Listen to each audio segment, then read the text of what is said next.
MJ reverb society welcome back guys. आज हम episode 90 explain करने वाले हैं। उससे पहले एक छोटा सा रिव्यू। लास्ट एपिसोड में जैसा हमने देखा था कि जो फेंग युआन था वो ड्रीम रियलम में चला गया था। वहां जाने के बाद वहां से वो एक लेके आया था मॉर्टल लेवल वाला गू ड्रीम पाथ का। अब जब वो अपने रियल वर्ल्ड में वापस आया तो उसे पता चला कि वो जो गू था वो उसके दिमाग में था। अब ऐसा क्यों था? क्योंकि जो ड्रीम पाथ के जो गू होते हैं वो रैंक 5 वाले या जैसे मॉर्टल लेवल के जितने भी गू होते हैं वो सारे के सारे फिजिकल फॉर्म उनके पास नहीं होता। लेकिन हाँ, अगर वो इमॉर्टल लेवल के गू हैं ड्रीम पाथ के, उनका फिजिकल फॉर्म होता है, वो प्राइमसी या कहीं भी रखे या छुए जा सकते हैं। अब देखते हैं उसके आगे का सीन। Episode 90 let's start. यहाँ पे हमें सीन दिखाया जा रहा था बड़ा तगड़ा वाला, क्योंकि यहाँ पे सीन चल रहा था एक आवाज से। आवाज आती है, ओए बदमाश कहाँ भाग रहा है तू। यहाँ पे ये चैन ने चिल्ला के बोला था। ये चैन अपने साथ 3 इमॉर्टल ज़ॉम्बीज को लेकर किसी का पीछा कर रहा था तेजी से। अब पता चलता है वो जो बंदा था उसका नाम था फेंग जीजे, और उसका पीछा क्यों कर रहा था? जो फेंग जीजे था वो ज़ॉम्बी अलायंस गया था भेस बदल कर। लेकिन क्या हुआ, जो डिस्कशन हॉल था ना, डिस्कशन हॉल का दरवाजा भाई से खुला या नहीं खुला ये तो नहीं पता, लेकिन डिस्कशन हॉल का जो दरवाजा होता है हम जानते हैं जो फेंग युआन ने खोला था, और वो बहुत पुराना दरवाजा है, उसकी हिस्ट्री बहुत तगड़े लेवल की है। तो जो दरवाजा था, उस दरवाजे की वजह से, उस दरवाजे पे दाव मार्क्स थे, उसकी वजह से क्या हुआ, जो अपना फेंग जीजे था वो एक्सपोज हो गया वहीं पे। पता चल गया कि ये फेंग जीजे कोई अदर वर्ल्ड मतलब दूसरे रीजन का बंदा है, अदर जगह से आया हुआ है, किसी और रीजन का है। अब ये जैसे ही पता चला तो भाई ये चार उसके साथ जितने जॉम्बी थे वहां पे, कम से कम 3 4 या पता नहीं कितने, सारे के सारे पीछे ही भाग गए, उसके पकड़ने लग गए फेंग जीजे को। फेंग जीजे यहाँ पे मुस्कुराया, वो भाग रहा था, वो बस कह रहा था कि मुझे पकड़ सकते हो तो पकड़ लो, और मैं तुम्हें भागने का मौका दे रहा हूँ। जान बचानी है तो मुझसे सच बोलो जो मैं पूछ रहा हूँ, और बदले में तुम बच जाओगे। तो यहाँ पे मेल वाला ज़ॉम्बी कहता कमीने, तू पहले अपनी तो जान बचा ले, तू हमें क्या बचाएगा, यानी हमें क्या छोड़ेगा एक तरीके से। तो फीमेल ज़ॉम्बी कहती है हम इसके पीछे भागे जा रहे हैं, हो सकता है ये हमें ट्रैप में फंसा दे। और वो एरिया स्कैन कर रही थी तो तुरंत शॉक भी हो गई थी, क्योंकि जैसे इसने स्कैन करा तब पता चला 3 सेंट्रल कॉन्टिनेंट के गोई मॉडल वहां पे आ गए अचानक से। फेंग जीजे के साथ मिलकर वो ज़ॉम्बीज को घेरा बना लिया। अब ज़ॉम्बीज जैसे ही फंस गए, यानी ये चार उसके ज़ॉम्बीज जैसे ही फंस गए, तो भाई फेंग जीजे ने अपनी असली शक्ल दिखाई, रैंक 7 का ऑरा दिखाया, और जितने ज़ॉम्बीज थे टेंशन में आ गए। लेकिन ये क्या कहता है, तो क्या हुआ अगर ये ट्रैप था? तो हम यहाँ पे 4 लोग हैं और तू रैंक 7 है, और यहाँ पे मैं खुद भी तो हूँ। इमॉर्टल ज़ॉम्बीज कमजोर नहीं होते हैं, तुम आउटसाइडर बहुत हिम्मत दिखाते हो। बाकी ज़ॉम्बीज भी एकदम फाइट में आ गए, वो भी कहने लग गए कि सोच लो अंजाम तुम्हारे साथ भी बहुत बुरा होगा। ज़ॉम्बीज़ ये कहने लग गए। तो फेंग जीजे कहता है तुम्हारा जो रेनफोर्समेंट वाला मैसेज है ना, मुझे पहले ही से पता है, जो तुमने भेजा था डार्क फ्लो जायंट सिटी तक, वो जो पहुंचा वो पहुंचा या नहीं पहुंचा है, ऐसा उसने बोला। तो ये सुनकर ना जितने भी ज़ॉम्बीज़ थे एकदम फट गई उनकी, क्योंकि उन्हें यही नहीं पता चला कि मतलब यहाँ पे जो एक ज़ॉम्बी था, उसे जिसने मैसेज भेजा उसे क्या, आसपास के जितने भी ज़ॉम्बी थे उन्हें यही नहीं पता चला कि जो फेंग जीजे है उसे ये पता चल गया कि इन लोगों ने एक रेनफोर्समेंट का मैसेज भेजा है।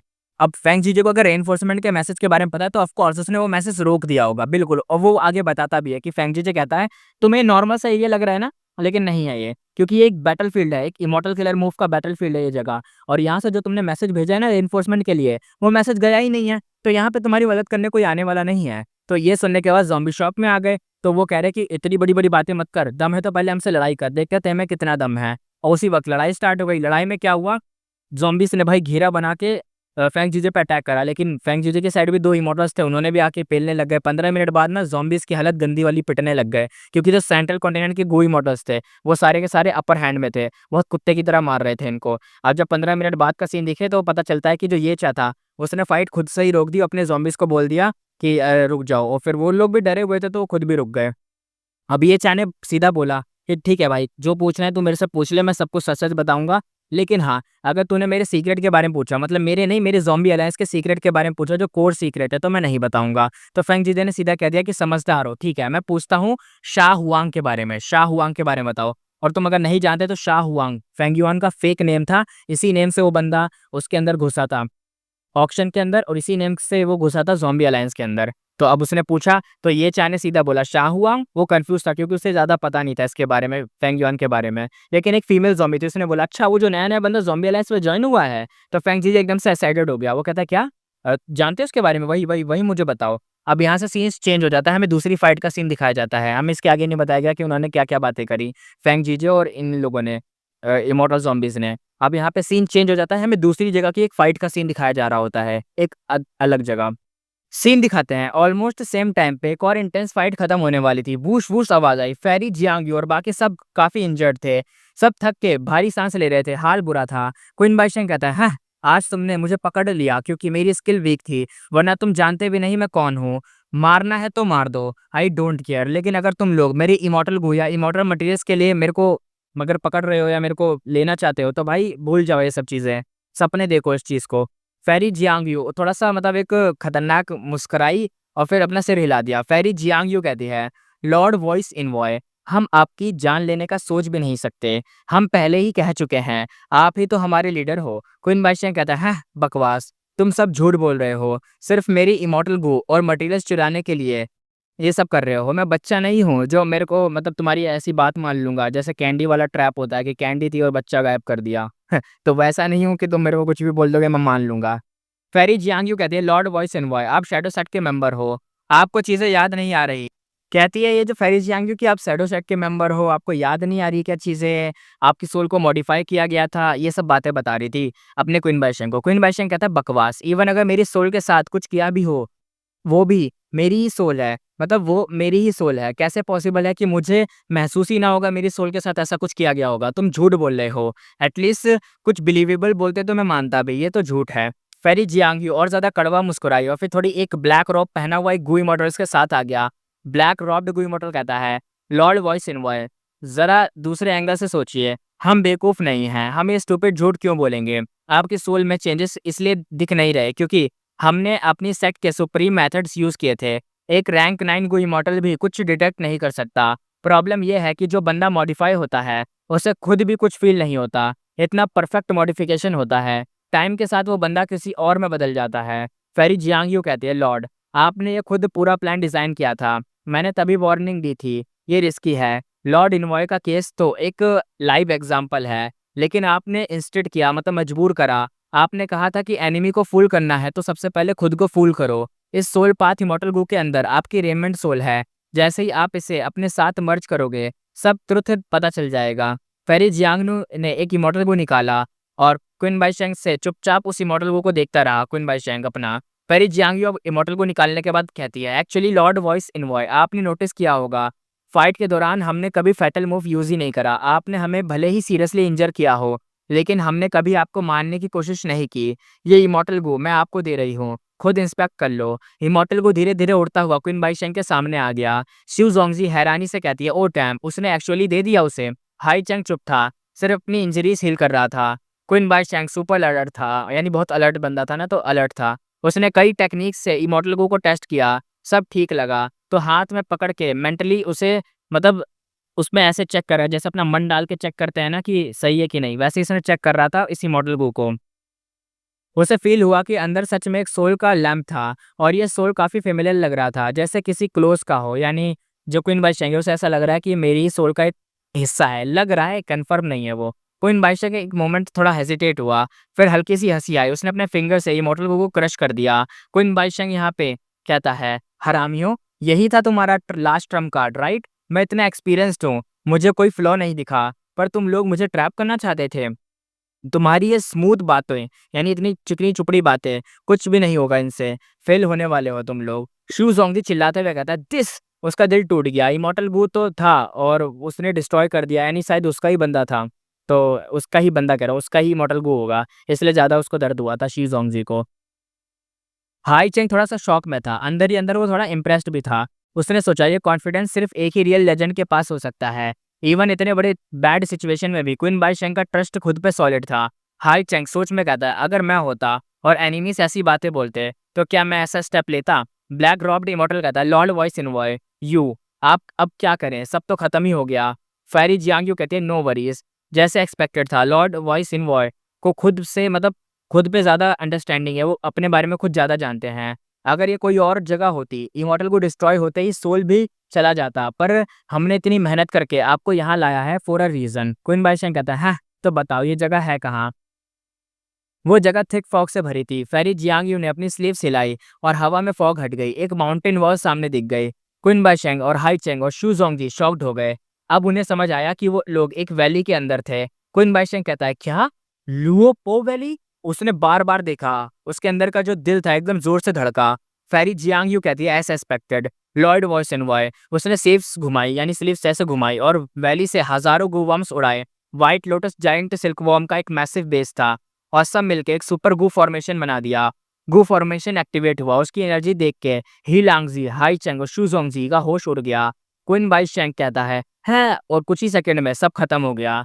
टेंस ऑफ गू वॉर्म, जिसमें काफी इमॉर्टल गू भी थे, वैली से ऊपर आए और डायरेक्टली क्विन बाई शेंग के इमॉर्टल प्राइमेसी में चले गए। जैसे बर्ड्स अपने नेस्ट में लौट रहे हो वैसे ही घुस गए।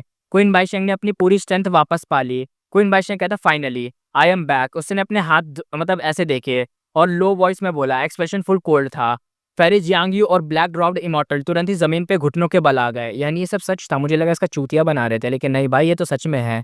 यानी ये जो क्वीन बाईशेंग है बड़ा मिस्टीरियस बंदा है, तभी तो इसने इतना कुछ पा लिया। वरना एक नॉर्मल बंदा, एक लोन कल्टिवेटर कैसे इतना कुछ पा लेता, इतना बड़ा ऑक्शन कैसे कर लेता।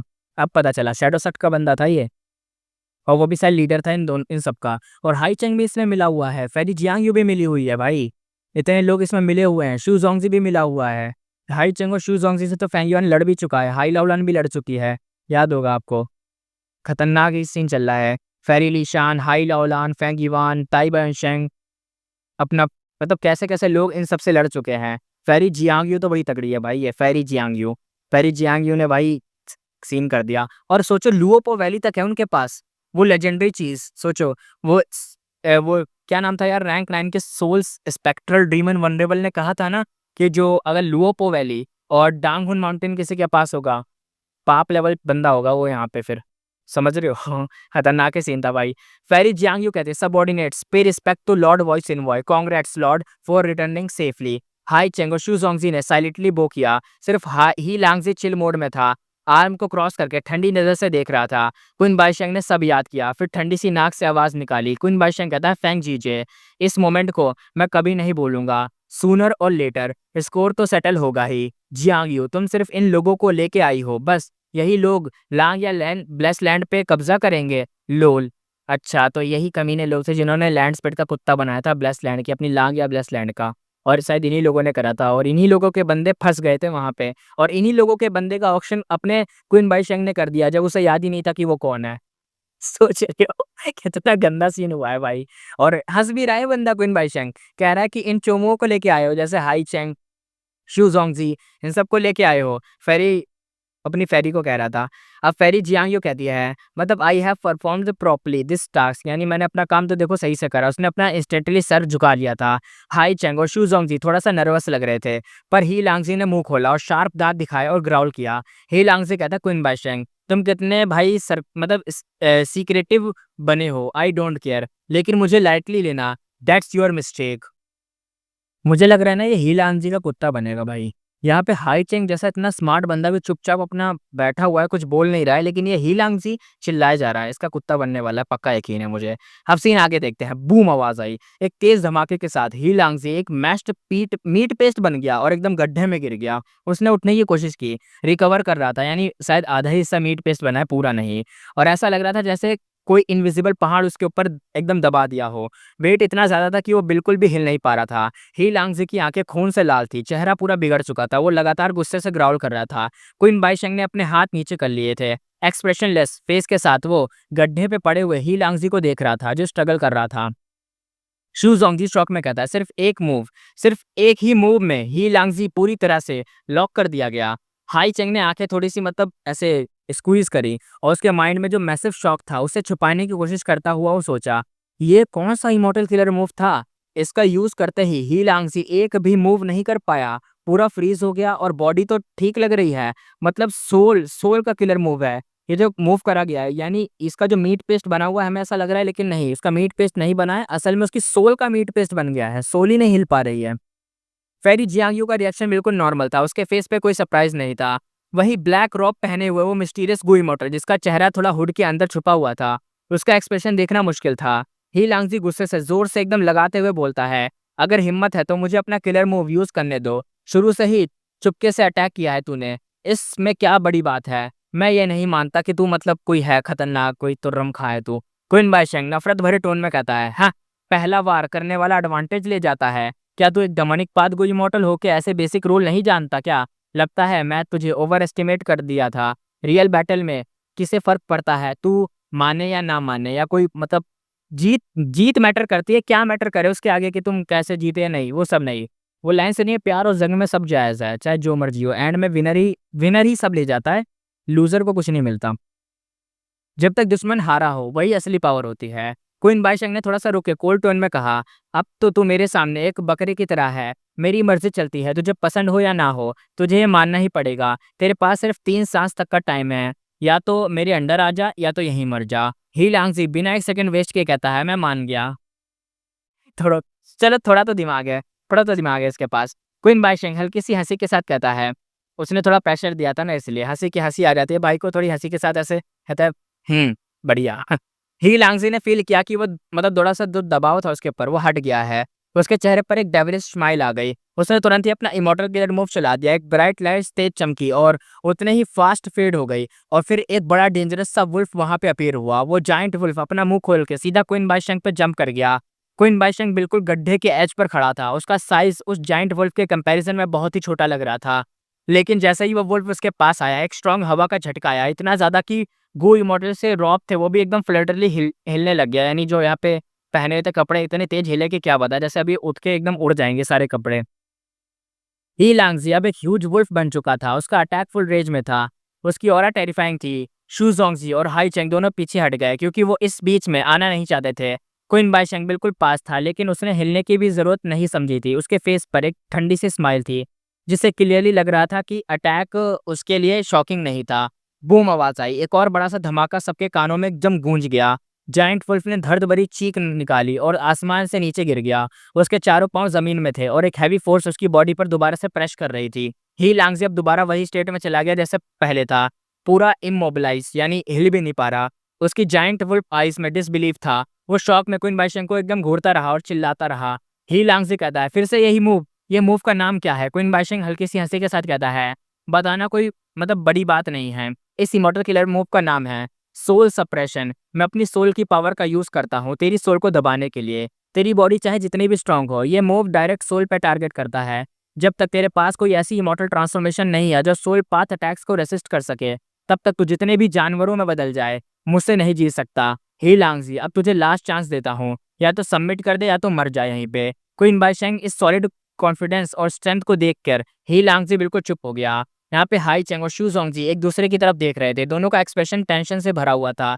उन्हें लग रहा था कि ये सब कुछ बहुत ज़्यादा मतलब इंटेंस हो रहा है। अब यहाँ पे सीन दोबारा से शिफ्ट हो जाता है। फेंग जीजे का सीन दिखाया जाता है। फेंग जीजे कुछ मतलब खुद से ऐसे बोलता हुआ कहता है, शाह हुआंग, शाह हुआंग। उसके सामने ड्रैगन कमांडर ये चा और बाकी लोग वहां से जा रहे थे। फेंग जीजे के आसपास सेंट्रल कॉन्टिनेंट के गो इमोर्टल्स ने डिसअपॉइंट होकर कहा था। पहला इमोर्टल कहता है, जो इन्फो मिली है उसका तो कोई काम ही नहीं बना। फेंग जीजे हल्की सी स्माइल के साथ कहता है, नहीं, हमने काफी कुछ वैल्यूबल जान लिया है। सबसे पहली बात यह है, immortal zombie Shah Huang zombie alliance में घुस गया। इसका मतलब वो डेफिनेटली नॉर्थर्न प्लेन्स का गो इमोर्टल है। चाहे वो यहाँ बॉर्न ना हुआ हो, लेकिन इमोर्टल वो यहीं बना था, इस वजह से वो अंदर आ पाया। फेंग जीजे हल्की सी स्माइल के साथ कहता है, नहीं, हमने काफी कुछ वैल्यूबल जान लिया है। सबसे पहली बात, ये immortal zombie Shah Huang zombie alliance में घुस गया। इसका मतलब वो डेफिनेटली नॉर्थर्न प्लेन्स का गो इमोर्टल है। चाहे वो यहाँ बॉर्न ना हुआ हो, लेकिन इमोर्टल वो यही बना था। दूसरा, उसने अपना असली आइडेंटिटी छुपा रखा है, मतलब उसका असली चेहरा लोगों को नहीं पता, यानी नहीं पता चलना चाहिए। और तीसरा, उसके पीछे कोई स्ट्रॉन्ग फोर्स या कोई पावरफुल एक्सपर्ट है। शायद यही फोर्स है जो 88 रॉन्ग बिल्डिंग के कोलैप्स का रीजन भी हो सकता है। दूसरा कोई मॉडल कहता है, लॉर्ड ज्यूजे। लॉर्ड ज्यूजे की बात तो बिल्कुल सही लग रही है, तीसरा बंदा कहता है, और सारे इमोटल्स इससे एग्री करे तो तीसरा भी यही कहता है। तो अब अगला स्टेप क्या होना चाहिए सर? फेंग जीजे थोड़ा सा सोचता है, फिर कहता है, अब हम ओल्ड ओरेकल के ग्रुप से मिलेंगे और न्यू इन्फो उन्हें मतलब देंगे, यानी जो हमें पता है वो इन्फॉर्मेशन देंगे ताकि वो और अच्छे से डिड्यूस कर सके और अच्छे से पता लगा सके, क्योंकि वो विजडम पाथ का एक्सपर्ट था ना, इसलिए। और आगे पता चल जाएगा ना, डीप डिडक्शन हो सकता है। अब यहाँ पे सीन शिफ्ट हो जाता है, हमें दिखा जाता है स्नोई माउंटेन ग्लेसलैंड का सीन। फर्स्ट पीक, ओल्ड इंसेक्टर श्यू गुस्से में कहता है, क्या सॉफ्ट जेड सैंड अभी तक प्रॉपर्ली कलेक्ट नहीं हुआ? उसके सामने था स्नोई माउंटेन का फोर्थ पीक का ओनर ली पेंग वांग। और ली पेंग वांग, जिसका नाम रेबल नेचर और वाइल्ड इमेज के लिए मशहूर था, वो अब सर झुकाए पोलाइट टोन में बोलता है, ली पेंग वांग। वो कहता है, ओल्ड इंसेक्टर गुस्सा मत करिए, मुझे एक स्काई चीफ बीस्ट ग्रुप मिल गया था, इसलिए मुझे कलेक्ट करना रोकना पड़ा। मैं दोबारा व्हाइट हेवन जाऊंगा और इस बार डेफिनेटली सक्सीड करूंगा। ओल्ड इंसेक्टर श्यू हो थोड़ा सा नरम होकर कहता है, ठीक है, जाके प्रिपेयर कर, देख मैं तुझे पर्सनली टारगेट नहीं कर रहा, लेकिन ये पहली बार है जब हम इमॉर्टल मटेरियल्स कलेक्ट कर रहे हैं और तू फेल हो गया। तू कैसे प्रूव करेगा कि तू फोर्थ पीक का ओनर बनने लायक है? मैं तुझे पर्सनली ऊपर उठाया था। अब अगर परफॉर्मेंस इतना वीक रहेगा तो बाकी पीक के हेड मेरे पे मतलब मेरे बारे में क्या सोचेंगे कि मैंने इस बंदे को ऊपर उठाया और यह बंदा किसी काम का नहीं है और मैं एक तरीके से मतलब ये सब कर रहा हूँ। ये कह के ओल्ड इंस्ट्रक्टर शिवहो ने अपने स्लीव्स वेव किए और ली पेंग वांग को वहां से जाने का सिग्नल दे दिया। ली पेंग वांग जैसा ही निकल गया, एक फीमेल इमॉर्टल हॉल के अंदर से बाहर आई और बोलती है। लेडी इमॉर्टल कहती है ली पेंग वांग तो अनलकी था, उस पर स्काई चीफ बीस्ट ने अटैक कर दिया, वो सीरियसली इंजर्ड था, फिर भी थोड़ा सॉफ्ट जेड सैंड लेकर आया है। यही काम मतलब ये क्या कम है क्या? अचीवमेंट था ना ये तो उसका। स्नोई माउंटेन वेस्टलैंड सिर्फ एक ही फीमेल इमॉर्टल थी जो ओल्ड इंस्ट्रक्टर शिवहू से ऐसे कैजुअली बात कर सकती थी, उसकी वाइफ लेडी वान शाओ। शुओ शाओ जो भी कह लो, मैं शाओ कहूंगा इसको, लेडी वान शाओ, जो कि इस बंदे की वाइफ है। ओल्ड इंस्पेक्टर शिवहू उस तरफ देखता है और थोड़ा सा जेंटल टोन में बोलता है। ओल्ड इंस्पेक्टर शिवहू कहता है वाइफ तुम्हें पूरा सीन नहीं पता, इसलिए तुम्हें लग रहा है कि मैं पीक हेड्स पे ज्यादा हार्श हो रहा हूँ, यानी गुस्सा कर रहा हूँ। मैंने माँ होंगिन की सोल खुद सर्च की है, मुझे उस लड़के का पूरा पास्ट पता है। फॉर्च्यून रिवीलिंग हेवन बुक की पावर इंसेन लेवल की है।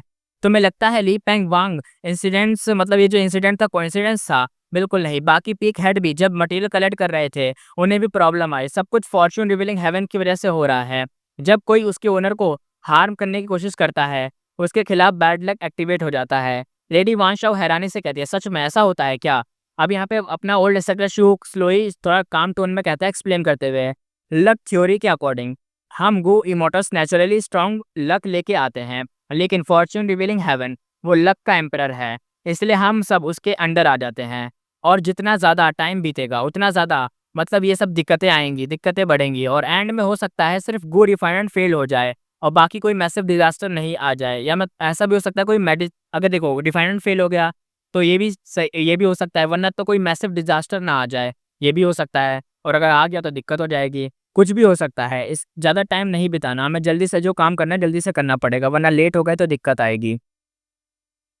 आगे बोला जाता है सेकंड पीक के ओनर होने के नाते लेडी वान शाओ अब सब समझ चुकी थी। उसने थोड़ा सा सोचा और फिर अपना मतलब वो करते हुए बोलती है। लेडी वान शाओ कहती है अगर ऐसा है तो जब मैं वो रिफाइन करूंगी तो ये तो एक बड़ा सा ऑब्स्टिकल बनेगा ना, राइट? लेडी वान शाओ नॉर्थर्न प्लान्स की टॉप 4 रिफाइंड पाथ गु हिमाटस में से एक थी। ओल्ड एंसेस्टर शू हु के प्लान के अकॉर्डिंग मा होंग यून को मेन मटेरियल बना के उसे फॉर्चून रिवीलिंग हेवन को रिफाइन करना था फाइनल स्टेज पर। ओल्ड इंस्ट्रक्टर शिवहू ने सर हिलाया। ओल्ड इंस्ट्रक्टर शिवहू कहता है इसलिए इस बार हमें सिर्फ एक या दो नहीं बल्कि मल्टीपल सेट्स प्रिपेयर करने पड़ेंगे, क्योंकि अगर एक सेट मतलब बेकार हो गया तो दूसरा तो रहेगा।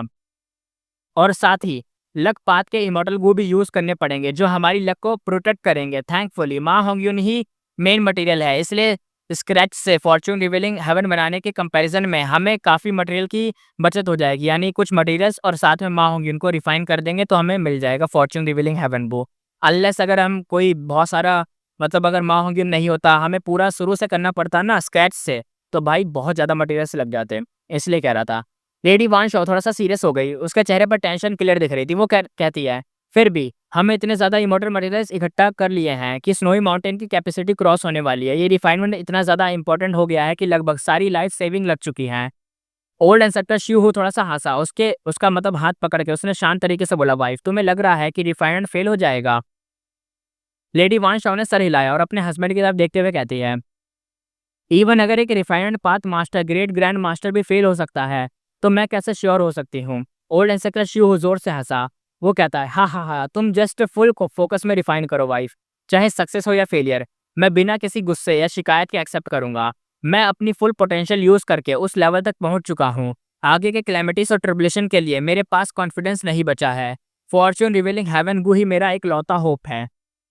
इससे सारी सिचुएशन को तोड़ने के लिए मतलब ये जितना भी है सब कुछ तोड़ने के लिए, और हाँ ये टाइमली सक्सेस हो जाएगा मुझे लगता है। देखो सिंपल सी बात है, जो ओल्ड इंस्ट्रक्टर शिव हु है भाई ये रैंक 8 का बंदा है और ये सीधा यही कहना चाहता है कि भाई ये रैंक 9 पर नहीं जा पाएगा क्योंकि इसे डर लग रहा है ये मारा जाएगा। और जो कि बात सच भी है क्योंकि 100 में से 99.99% लोग मर जाते हैं, तो ये 0.111% क्या है? तो भाई ये 1% बस एक लक है कि बच गया तू, अदरवाइज और कुछ नहीं है। तो ये कहना चाह रहा है कि भाई मेरे को तो कॉन्फिडेंस नहीं है और हाँ लेकिन अगर ये फॉर्च्यून रिवीलिंग हेवन गू होगा तो पक्का शायद ये बन जाए रैंक 9 का इमॉर्टल वनरेबल, लेकिन देखते हैं बना पाएगा कि नहीं। ये कह के ओल्ड इंस्पेक्टर शिवहू ने हल्की सी हंसी ली। अब सीन दिखाया जाता है दूसरी जगह का। कारमा स्टूवर्ड फैंग युआन जा और वो गुड्स का बॉक्स उठा। अब शायद ये दोबारा से ड्रीम रियलम में आ गया, शायद हो सकता है। कारमा में दिखाया जाता है ना, कारमा का स्टूवर्ड कह रहा था फैंग युआन से, फैंग युआन जा और वो गुड्स का बॉक्स उठा ला। उसने एक बॉक्स की तरफ पॉइंट किया और जोर से चिल्लाया। फैंग युआन कहता है यस। फैंग युआन एक ब्लैक स्किन वाले फैट बीटल पे चढ़ा और सबसे ऊपर रख के वुडन बॉक्स को उठाया। कारमा स्टूवर्ड ने उसे देख के कुछ सोचा।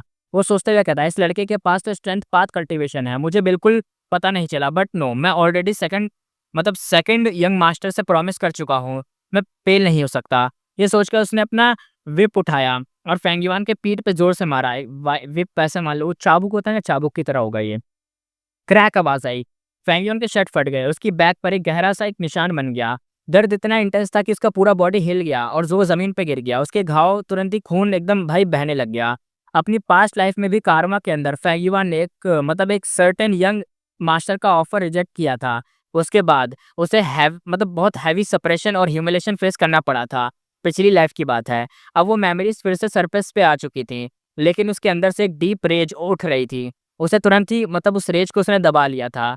कारमा स्टीवर्ट कहता है क्या कर रहा है बे, टाइम वेस्ट मत कर, जल्दी मूव कर। वो क्लियरली फैंग युआन से बदला लेने के मूड में था, बिना वजह उसे डांट रहा था। फैंग युआन के पास रैंक 3 कल्टीवेशन था, लेकिन उसने यूज नहीं किया, क्योंकि अगर पावर यूज करता तो उसमें किलिंग इंटेंट आता और ये ड्रीम रियलम का ट्रैप था और वो उसमें फंस जाता और ट्रिगर हो जाता वो ट्रैप। पूरा दिन यही झेलते हुए स्टूवर्ट को तंग करने के बाद तंग होने से फैंग युआन ने अपने टेंट में आ गया और अपना ड्रीम पाथ मॉडल को रिफाइन करने लगा। फैंग युआन सोचते हुए कहता है ड्रीम रियलम के 5 सीन क्लियर हो गए हैं, अब मैं ऑलमोस्ट सक्सेस के पास हूँ। लेकिन रात के टाइम जब वो गो रिफाइन कर रहा था, तभी एक ग्रुप ऑफ बीस्ट ने कारमा कैंप पे अटैक कर दिया। फैंग युआन ने डिफेंस किया, लेकिन बीस्ट ग्रुप का असॉल्ट इतना हैवी था कि उसका रेमेंट फेल हो गया, फेल हो गया, जितने रेसिपी थे वो सब फेल हो गया। उसने आंखें खोली, ड्रीम रियलम से बाहर आया। अभी भी वो डांगहुन पैलेस के अंदर था। अपना इमॉर्टल प्राइमेसी चेक किया तो उसे फेरी लीशान का मैसेज मिला। फेरी लीशान ने अपना करंट सिचुएशन एक्सप्लेन किया था मैसेज के अंदर। ओल्ड इंस्पेक्टर शिवहू ने सभी पीक के हेड्स को इमॉर्टल मटेरियल्स कलेक्ट करने के लिए भेज दिया है। फेरी लीशान भी स्नोई माउंटेन ब्लेस लैंड से निकल चुकी है और हाई लाओलान को अकेला छोड़ना सेफ नहीं था, इसलिए फेरी लीशान ने अर्ज किया कि फैंग युआन जल्दी करे। और साथ ही उसने ये भी बताया कि नॉर्थर्न प्लेन्स ज़ॉम्बी अलायंस में कोई शाह हुआंग की आइडेंटिटी को इन्वेस्टिगेट कर रहा है। फैंग युआन सोचते हुए कहता है इतनी दूर तक इन्वेस्टिगेशन पहुंच चुकी है क्या? डिम रूम के अंदर, यानी डिम डिम लाइट होती है ना, वैसे डिम रूम के कॉर्नर में खड़े होकर फैंग युआन ने सॉफ्टली ऐसा सोचा था और कुछ सोचने लगा था। अब सीन आगे देखते हैं। फैंग युआन की सोच का दिखाया जाता है। फैंग युआन यहाँ पे सोच रहा था कि जब ऑक्शन ज्वाइन किया था ना, तो उसने ये सोचा कि क्लूज ही मिलेंगे, अगर ज़्यादा से ज़्यादा मैं क्या ही करूँगा, ज़्यादा से ज़्यादा ऑक्शन ज्वाइन करूँगा तो क्लूज मिल जाएंगे उन्हें। पर भाई दूसरी पार्टी इतनी तेज, इतनी फास्ट निकली कि उन्होंने इतना कुछ पता कर लिया। तो ये चीज़ थोड़ी सी सोच के बाहर वाली थी, लेकिन उसके गेंस के सामने ये सब छोटी मोटी बात थी। फैंग युआन ने फिर से ड्रीम रियलम में एंटर किया यूजिंग अपना ड्रीम रियलम मॉडल बू। उसके पास पहले से एडवांटेज था, क्योंकि उसने ड्रीम पाथ को डिफाइन कर लिया था। ड्रीम रियलम ट्रैप्स से भरा हुआ था, लेकिन प्रीवियस लाइफ के एक्सपीरियंस से वो ज़्यादातर डेंजर को अवॉइड कर लेता था। फर्स्ट 10 अटेम्प्ट में उसने 3 ड्रीम रियलम मॉडल को रिफाइन किए। जैसे जैसे मॉडल को बढ़ते गए, सक्सेस रेट 30 से 50% हो गया। ये 50% सक्सेस रेट 5 रीजन में सबसे हाईएस्ट में से था। हाफ मंथ तक बिना रेस्ट लिए फैंग युआन ने काफ़ी सारे ड्रीम पाथ मॉडल को रिफाइन कर लिए थे। उसने अपना किलर मूव बनाया, इमॉर्टल किलर मूव अनरेवल ड्रीम, बड़ा खतरनाक था। फैंग युआन ने तुरंत फेरी लीशान को इन्फॉर्म किया। फेरी लीशान अब ओल्ड इंस्पेक्टर शिवहू के लिए इमॉर्टल मटेरियल्स कलेक्ट कर रही थी, पर जैसे ये न्यूज़ मिली, सब छोड़कर तुरंत ही थर्ड पीक रिटर्न कर गई। फैंग युआन से मिलते ही उसने सीक्रेट बताया। फेरी लीशान कहती है शू शियान अर ने मरने से पहले अपनी बेटी हाई लाओलान के साथ इमोशनल बॉन्ड छोड़ दिया था। इसी वजह से Hai Laolan green grape immortal essence use कर सकती थी जब वो मॉर्टल थी तब भी। सोच रहे हो मॉर्टल लेवल पे भी कोई इमॉर्टल वाले बीट्स को यूज कर सकता है। फैंग युआन यहाँ पे सोचते हुए कहता है ये तो बुरा हुआ, ड्रीम रियलम में इमोशंस का इन्फ्लुएंस किलर मूव्स को वीक कर देता है। फेरी लीशान कहती है अब क्या करें? फैंग युआन कहता है अब बस ट्राई कर सकते हैं। पहले 70 से 80% चांस था, अब सिर्फ 20 से 30% रह गया है। ड्रीम पाथ गो लिमिटेड है। फेरी लिशान कहती है अगर फेल हुआ तो फेंगयुआन कहता है मेरी सोल को डैमेज होगा, पर हाई लाओलन सेफ रहेगी, प्लस ड्रीम रियलम वीक होगा जो उसके लिए बेनिफिशियल होगा। फेरी लिशान थोड़ा सा रिलीव्ड लेते हुए कहती है दैट्स गुड, मतलब इतना तो ठीक ही है। फेंगयुआन हैंड जो हाथ पे उसको अपना उठाते हुए कहता है चलो बस अब गार्ड करना सराउंडिंग्स को, मैं जा रहा हूँ। यानी अब उसे यहाँ पे बस एक तरीके से गार्ड के तौर पे रहना पड़ेगा ताकि फेंगयुआन आराम से हाई लाओलन को बचा सके। फेरी लिशन कहती है ऑब्वियसली बिल्कुल ये तो करेगी ही वो। फेंगयुआन ने हाई लाओलन के पास बैठकर ड्रीम पाथ मॉडल को एक्टिवेट करा। मॉडल गो से एक गू फॉर्मेशन बना। लास्ट स्टेप ने पूरे ग्रीन ग्रेप इमॉर्टल एसेंस से अनरावल मिस्ट्री इमॉर्टल को एक्टिवेट कर दिया। ब्राइट लाइट उसके ब्रेन में गया, ग्रीन पर्पल लाइट में कन्वर्ट हुआ। फेंगयुआन की आंखों में ग्रीन पर्पल ग्लो था। इमॉर्टल किलर मूव यूज किया गया, अनरावल ड्रीम। एक लाउड साउंड हुआ और सीन चेंज हो गया। अब वो हाई लाओलन के ड्रीम रियलम में था। एक हॉल में बैंक्वेट हो रहा था। शू ट्राइब लीडर कहता है young master Hai Chang toast to you, यानी चीयर्स कर लेते हैं। हाई चैंग कहता है thank you Shu tribe leader, और वो एक बार में ही पी गया पूरा। सब उसकी तारीफ कर रहे थे। फेंगयुआन सेल्फ थॉट करते हुए कहता है सोचते हुए मैं शू ट्राइब का एल्डर हूँ, would path healing go master rank 3, not मतलब नॉट माई मतलब स्पेशलिटी, मतलब वुड पाथ का बंदा उसकी स्पेशलिटी है नहीं, इसलिए थोड़ा संभल के देखना पड़ेगा। तभी एक लड़की हॉल के पीछे से आई और अटेंडेंट के कपड़े में हाई लाओलन जैसी लग रही थी पर ज्यादा जेंटल थी। फेंगयुआन थॉट करते हुए कहता ये है शू शियानर। शू ट्राइब लीडर ने चिल्लाया अंधी हो गई हो क्या, गेस्ट को वाइन दो। शू शियानर चुपचाप वाइन लेकर हाई चेंग के पास गई। हाई चेंग उसे घूरता रहा तब तक जब तक वाइन पूरा एकदम भर नहीं दिया। हाई चेंग कहता है मिस आपका नाम क्या है। शू शियानर हेड झुकाते हुए कहती है मेरा नाम शू शियानर है। हाई चेंग सॉफ्टली कहता है शू शियानर, शू शियानर। शू ट्राइब लीडर हंस के कहता है वो बैटलफील्ड से नहीं मिली, अब उसे बेटी की तरह मतलब पाले हैं। हाईचंग मन में कहता है फूड टेस्टलेस लग रहा है, मन में कहा है उसने, सबके सामने नहीं। अब यहाँ पे सीन शिफ्ट हो जाता है, सीक्रेट रूम का सीन दिखाया जाता है। एल्डर कहता है क्या सच में हाई चैंग को मारना है, हाई ट्राइब के पास गो इमोटल्स हैं। शू ट्राइब लीडर सीरियस टोन में कहता है हाई ट्राइब कुछ भी मतलब कुछ भी हो, स्नोई माउंटेन ब्लेसलैंड हमारा फ्यूचर है। शू ट्राइब लीडर स्ट्रिक्ट टोन में कहता है फेरी ने हमें बचाया था, चाहे तो मार भी सकती थी, अगर हम रुक गए या कुछ बता दिया हाई ट्राइब को तो स्नोई माउंटेन हमें नहीं छोड़ेगा। अब यहाँ पे बैटल एल्डर कहता है हाई चैंग को ऑलरेडी ड्रंक कर दिया गया है, जाके काम तमाम करता हूँ मैं। शू ट्राइब लीडर कहता है बेवकूफ मत करो, मतलब बेवकूफी इतनी मत करो, उसके 5 सीक्रेट गार्ड्स हो सकते हैं। पेंगुइन यहाँ पे कहता है ऑर्डर्स दे दो, हम रेडी हैं। एल्डर कहता है यस। ट्राइब लीडर शुरू करो। शू ट्राइब लीडर कहता है फेंगयुआन तू हीलिंग में बेस्ट है, तू बैकअप करेगा दो गू मास्टर का। अब देखो फेंगयुआन किसी और की एक तरीके से बॉडी में है वो, क्योंकि ड्रीम का एक पार्ट बन चुका है ना, तो इसलिए सब इसे जानते हैं मानते हैं, एक मतलब उनका हिस्सा मान रहे हैं। और फेंगयुआन यहाँ पे दूसरी पार्टी के साथ है। ये उस टाइम का सीन दिखाया जा रहा है जब शूशियान और मतलब पहली बार हाई चैंग से मिली थी, फिर हाई चैंग ने उसे कैसे पसंद करा था। दोनों की लव स्टोरी भी बहुत मतलब फ़ेमस मानी जाती है नॉर्थर्न प्लेन्स में कि कैसे मिले थे। फिर जो मतलब हाई ट्राइब वाले थे ना, जैसे अपना हाई चैंग है, हाई चैंग अपना यहाँ पे आया था तो क्या हुआ था, ये जो शू ट्राइब वाले हैं, शू ट्राइब वालों ने ना ये हाई चैंग को ना फँसाया फँसाया और मारने की कोशिश करी थी। लेकिन जो ये जो थे ना शू ट्राइब वाले, इसके अंदर जो लड़की थी अपनी शूशियानर, इस लड़की को छोड़कर बाकी सारे इसके मतलब जानने वाले मारना चाहते थे हाई चैंग को, इस लड़की को छोड़कर। तो इस लड़की ने मदद करी हाई चैंग की, तभी अपने हाई चैंग को इससे प्यार हुआ था शूशियानर से। और शूशियानर और हाई चैंग दोनों का बेटा बेटी मान लो हाई लाओलान है, ठीक है। तो उसी की स्टोरी दिखाई दे रही है, बैक स्टोरी की, मतलब उस टाइम पे क्या हुआ था, कैसे हाई चैंग ने पसंद करा, कैसे इन लोगों ने हाई चैंग को मारने की कोशिश करी। और उसी मारने की कोशिश के अंदर फेंगयुआन उसी टाइम पे आ चुका है एज अ मतलब इनका एक पार्ट बन के, शू ट्राइब का बंदा बन के आया है फेंगयुआन। अब देखते हैं आगे क्या होगा। अब सीन दिखाया जाता है सेकंड नाइट का सीन। अब जब दूसरी नाइट शुरू हुई तो मून लाइट थी और एकदम स्टॉर्मी वाइंड चल रही थी, यानी थोड़ी बहुत तूफान उफान वाला सीन चल रहा था। हाई ट्राइब गो मास्टर गुस्से में कहता है सू ट्राइब ने यंग मास्टर हाई चैंग पे अटैक किया है। सू एल्डर कहता है पहला ज्यादा बोलना मत। दूसरा कहता है पहले तो उससे निपट लेते हैं। फाइट स्टार्ट होती है। सू एल्डर्स फ्रंट में थे और फेंगयुआन हील कर रहा था उन लोगों को पीछे से। फेंगयुआन माइंड में कहता है हाई लाओलन अभी नहीं दिखी, अगला सीन तभी मिलेगा जब ये बंदा गिरेगा। फाइट इंटेंस होती गई, इक्वल डैमेज दोनों साइड को मतलब हो रहा था। और थैंक्स टू हीलिंग, यानी फेंगयुआन यहाँ पे हील भी कर रहा था तो दोनों को बराबर चल रहा था। सडनली हाई ट्राइब गो मास्टर गुस्से से कहता है डायरेक्ट फेंगयुआन पे चार्ज करता हुआ। तो यहाँ पे सू एल्डर पहला कहता है ओ नो उसे रोको। दूसरा कहता है फेंगयुआन बच जा। एल्डर सब शॉक्ड रह जाते हैं, रिएक्शन स्लो हो जाता है। अब जो हाई ट्राइब के गू मास्टर थे वो सीधा चार्ज कर रहे थे अपने फेंगयुआन की तरफ। शू ट्राइब का गू मास्टर कहता है जल्दी डॉज कर, दूसरा गू मास्टर कहता है शू ट्राइब का थोड़ा टाइम निकाल ले, हम आ रहे हैं। हाई ट्राइब गू मास्टर फुल प्लान के साथ आ रहे थे सीधा फेंगयुआन को खत्म करने। फेंगयुआन एकदम हंसते हुए कहता है तुम लोग सच सोच रहे हो मैं डरा हुआ हूँ, मेरे पास ट्रम्प कार्ड है। फेंगयुआन अनराइवल यूज करता है, राइट हैंड उठाता है, उसकी आंखों से ग्रीन पर्पल ग्लो निकलती है। हाई ट्राइब गू मास्टर शॉक्ड रह जाता है, कुछ स्टेप दूर ही था और गायब हो गया। जो सू क्लैन का गू मास्टर था ना वो कहता है ये क्या था भाई, गायब कैसे हो गया। फेंगयुआन कहता है एक छोटी सी टेक्निक है, कुछ खास नहीं। सू गू मास्टर कहता है यानी सू क्लैन का गू मास्टर शॉक में, एक मूव में फिनिश कर दिया तूने। यानी सिंपल सी बात है, यहाँ पे सामने दो बंदे आ रहे थे और फेंगयुआन ने चुटकी बजाई और गायब। वो वाली चुटकी, हाथों वाली। फेंगयुआन कहता है चलो बाकी टीम को हेल्प करनी है, हाई चेंग को मारना सबसे इंपॉर्टेंट है। अब यहाँ पे सीन चेंज होता है, night, no moon, stars only थे, यानी चांद नहीं दिख रहा था, सिर्फ स्टार्स दिख रहे थे, एकदम मिल्की वे लग रहा था आसमान।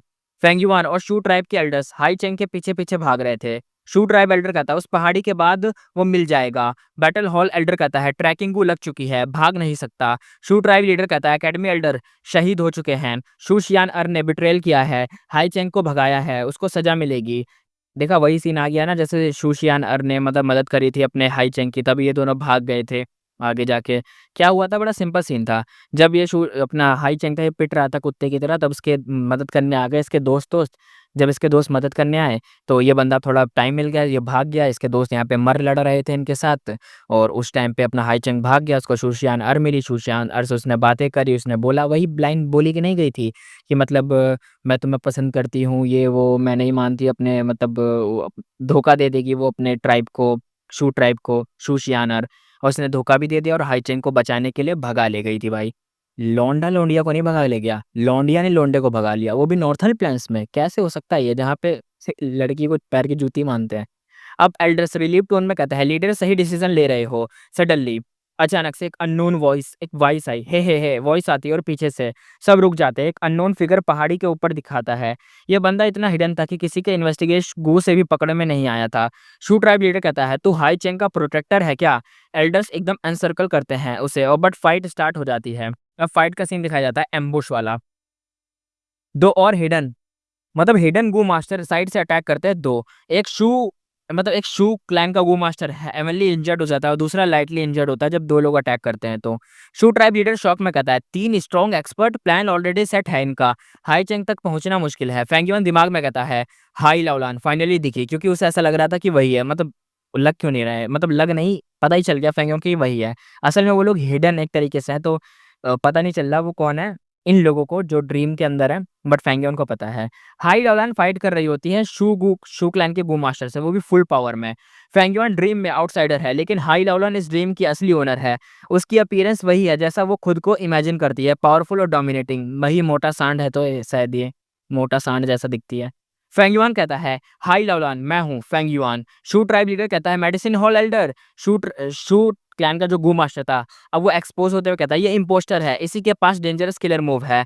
हाई लाओलान कंफ्यूज हो जाती है, फेंगयुआन थोड़ा सा रुकती है, फिर आंखों में एंगर भर जाता है। हाई लाओलान कहती है सब हटो। डार्क वाटर्स अटैक करती है फेंगयुआन पे। दोनों रिमेनिंग मिस्ट्री गू मास्टर भी चार्ज कर जाते हैं, यानी यहाँ पे दो और गू मास्टर थे जो हाई लाओलान के साथ थे, वो भी अटैक कर देते हैं फेंगयुआन पर।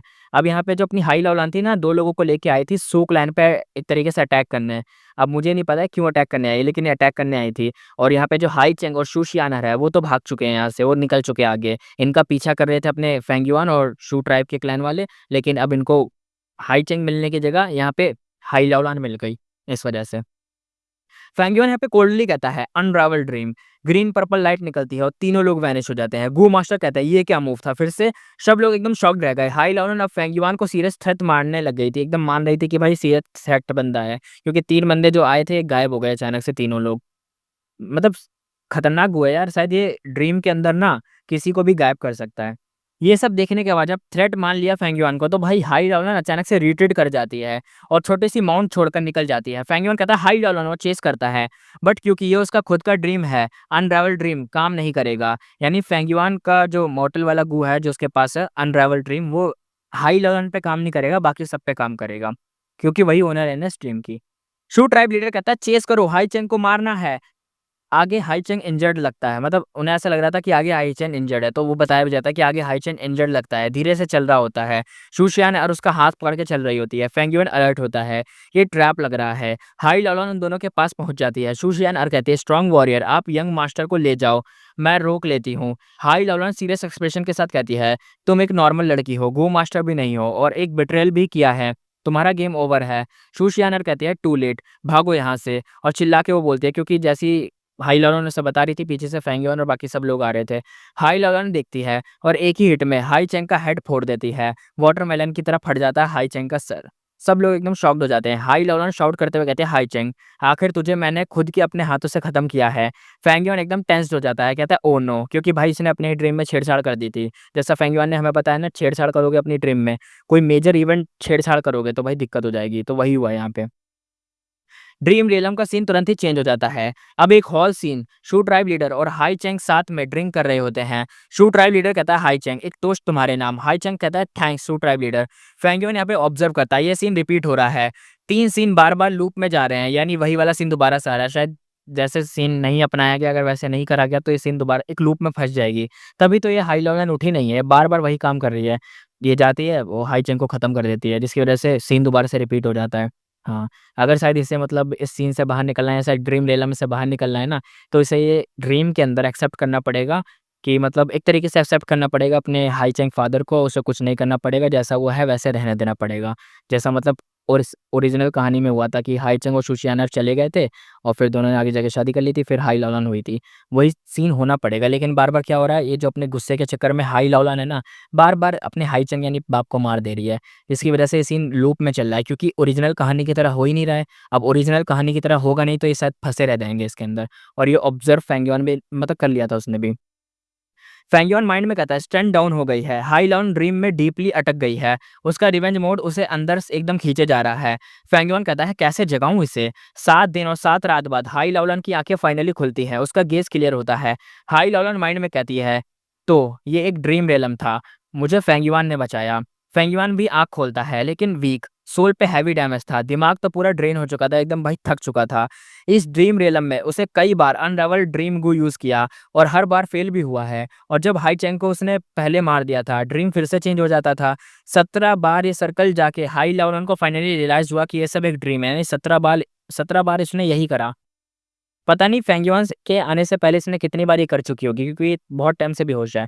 फेंगियोन के आने से पहले तो पता नहीं कितनी बार ये सर्कल में फँसी है, लेकिन फेंगियोन के आने के बाद फेंगियोन ने जब बार-बार जाके उँगली करी, बार-बार जाके उँगली करी, तब जाके 17 बार में ये ठीक हुई है। उसके बाद 8 राउंड्स और लगे, तब जाके ड्रीम विलेम तोड़ा। लो 17 के बाद 8 और जोड़ लो, हो गया काम। अब इतना करा तब जाके ये उठी है। फेंगियोन कहता है अब मैं निकल रहा हूँ, कंपनसेशन की बात फेरी लिशान समझा देगी। हाई लॉलन थैंक्स बोलने ही वाली थी, लेकिन कंपनसेशन सुनते ही उसका मन कुछ और ही मतलब बुरा फील हुआ, क्योंकि उसे पता चल गया था कि फेंगियोन सब कुछ फ्री में तो नहीं करता। थैंक्स किसे बोल रही है भाई, तू खुद भी ऐसे ही है। अब यहाँ से सीन शिफ्ट हो जाता है, दिखाया जाता है वेस्टर्न डिजर्ट का सीन।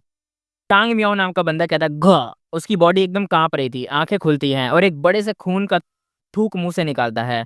टांग मियाओ कहता है फिर से फेल हो गया। उसका चेहरा बिल्कुल सफ़ेद था, जैसे कोई कागज़ हो। इंजरीज़ तो ठीक थी, लेकिन ड्रीम रियलम एक्सप्लोर करने का फेल होना उसके लिए और ज़्यादा डिप्रेसिंग था। टांग मियाओ दिल में कहता है भाई मैं कुछ नहीं कर पाई। अच्छा, लड़की है ये, सॉरी। कुछ नहीं कर पाई। मैं तुम्हें नहीं बचा पाई भाई, और इतना डीपली ड्रीम में अटक गए फिर भी मैं मतलब कुछ नहीं कर पाई। एक तरीके से शायद इसका जो टांग मियाओ का भाई है वो ड्रीम रियलम में फँस गया होगा, टांग मियाओ बचाने गई होगी और बचा नहीं पाई होगी। वो आँखें बंद करती है और उसके चीक्स पे कड़वे से आँसू बह रहे थे और मतलब क्लियर विज़िबल थे बहुत ज़्यादा। थोड़ी देर बाद टांग क्लैन के मतलब एक गू इमॉर्टल तेज़ी से अंदर आता है। वो एकदम एकदम स्पीड में, एकदम ऐसा लग रहा था डरा हुआ है, बहुत टेंशन है, एकदम आता है अंदर। सब सीक्रेट रूम में पहुँचते हैं और टांग मियाओ के सामने खड़े हो जाते हैं। टांग यांग टांग यांग नाम का बंदा जो टांग क्लैन का फर्स्ट सुप्रीम एल्डर था, वो थोड़ा-सा टेंशन एक्सप्रेशन के साथ कहता है, सोचा नहीं था कि इतनी मेहनत के बाद भी जब हमने श्याओ ट्राइब से रैंक 7 इमोशन गू बोरो किया, फिर भी ड्रीम रियलम काफ़ी बड़ा लॉस दे गया। अब टांग लान नाम का बंदा जो एक गू इमॉर्टल था, वो कहता है, "हँ, ड्रीम रियलम खुद में ही काफ़ी मिस्टीरियस है और इतने वियर्ड क्यों होते हैं? ऊपर से ये तो थीविंग हेवन डीमन वनरेबल का ड्रीम रियलम है ना? हैं?" और अब दिखाई जाती है फ्रॉस्पी ऑफ 3 वनरेबल्स पूरी दुनिया में फैल चुकी है।